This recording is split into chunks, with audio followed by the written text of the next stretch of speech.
वजन वाढलेलं ना सगळ्यात आधी आपल्यालाच कळतं, पण तरी पण पहिल्यांदा लोक सांगतात आपल्याला. तर माझं वजन ना तब्बल 75 किलो झालं होतं, ते 62-95पर्यंत आत्ता सध्याला आलं आहे. आणि ना एक सांगू, 75चा माझ्याकडे आता सध्याला फोटो नाही आहे दाखवायला, पण तो फोटो डिलीट झाला, कारण वर्ष तरी एक 6-7 महिने झाले असेल 75 किलो वजन झालेलं.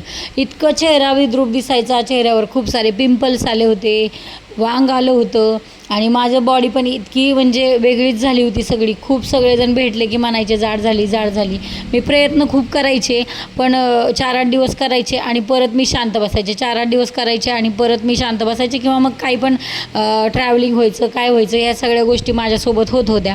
त्यामुळं या गोष्टी परत जागेवर येत होत्या. पण 75 जे वजन झालं होतं ना, आयुष्यात पहिल्यांदा माझं वजन 75 किलो झालं होतं. मग म्हटलं जरा स्वतःचा विचार केला पाहिजे आणि थोडेसे बदल करत केलं पाहिजे. व्यायाम केला पाहिजे, किंवा ॲक्टिव्ह राहिलं पाहिजे दिवसभर.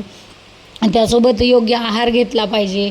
एकदा आपण 30 ओलांडून गेल्यावर 35 ओलांडून गेल्याच्यानंतर आरोग्याच्या खूप तक्रारी सुरू होतात म्हणे. मग या तक्रारी आपल्या बाबतीत झाल्या नाही पाहिजेत. मग आपण जरा दिसण्यापेक्षा आपलं असणं महत्त्वाचं असलं पाहिजे. यासाठी काय खाल्लं पाहिजे, काय केलं पाहिजे, यासाठी सगळीकडून माहिती गोळा केली, आणि माहिती गोळा करून नंतर आपल्यावर कसा अवलंब केला, किंवा या गोष्टी मी कशा माझ्या अंमलात आणल्या, आणि कसं मी माझं वजन कमी केलं, हे जर तुम्हाला ऐकायचं असेल तर मी पुढच्या व्हिडिओमध्ये नक्कीच सांगेल तुम्हाला. यासाठी खूप साऱ्या माझ्या स्वतःमध्ये बदल केला, आणि माइंडसेट पहिला तर बनवला की आपला पहिला तर मनावर ताबा पाहिजे, आणि त्यानंतर जिभेवर ताबा पाहिजे. त्यावेळेस कुठं आपलं वजन कमी होते.